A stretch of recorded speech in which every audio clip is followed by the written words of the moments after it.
Hello children. Today we will study about the types of germination. Germination is of two types, that is a hypogeal and epigeal germination. Now here in this figure you can see it's a common seed, it has been taken, and here is the seed which is undergoing to germinate. If it is an epigeal germination, so it will show the extension of hypocotyle. Here a hypocotyle has elongated, okay. Cotyledons are pushed above the ground, okay, and this is how the germination takes place.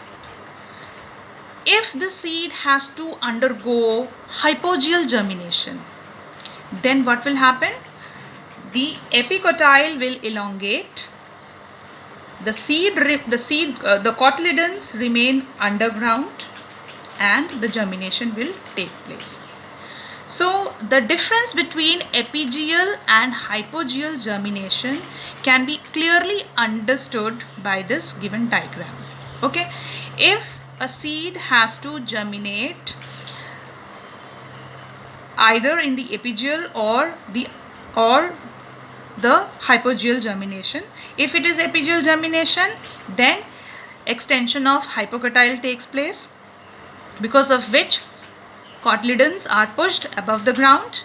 If it is hypogeal germination, epicotyle elongates, cotyledons remain under the ground, and the germination takes place. So what is the difference between hypogeal and epigeal germination? In hypogeal germination, we get to see cotyledons remains underground, whereas here we get to see it is pushed above the ground. Second, in hypogeal germination, epicotyle is extending. Children, I know we have already understood about the position of epicotyle and hypocotyle in an embryo.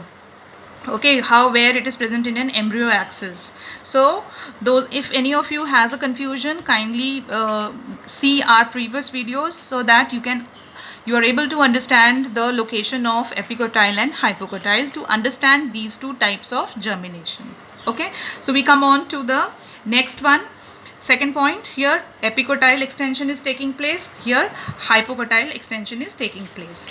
Usually it has been seen that hypogeal germination takes place in monocotyledonous seed, whereas epigeal germination is usually it occurs in dicotyledonous seed. Fine. So this is all about the types of germination. Now we will discuss the germination of bean seeds. Okay, first we will start with the germination of bean seeds. Now in this diagram you can see, first of all, by looking at the diagram only, you can say what kind of germination a bean seed undergoes. Here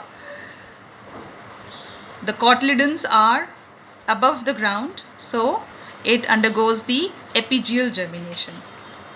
It means the extension of hypocotyle takes place in case of bean seed.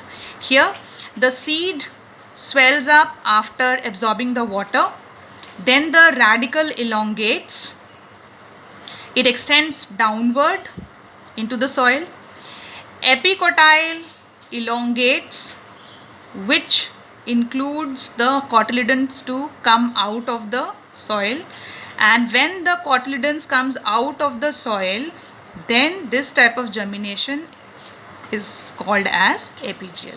So the type of germination we get to see in bean seed is epigeal germination. So here are some points, like what do we get to see in the germination of bean seed? These are the following changes we get to see, and because of the extension of hypocotyle, the germination in bean seed is epigeal.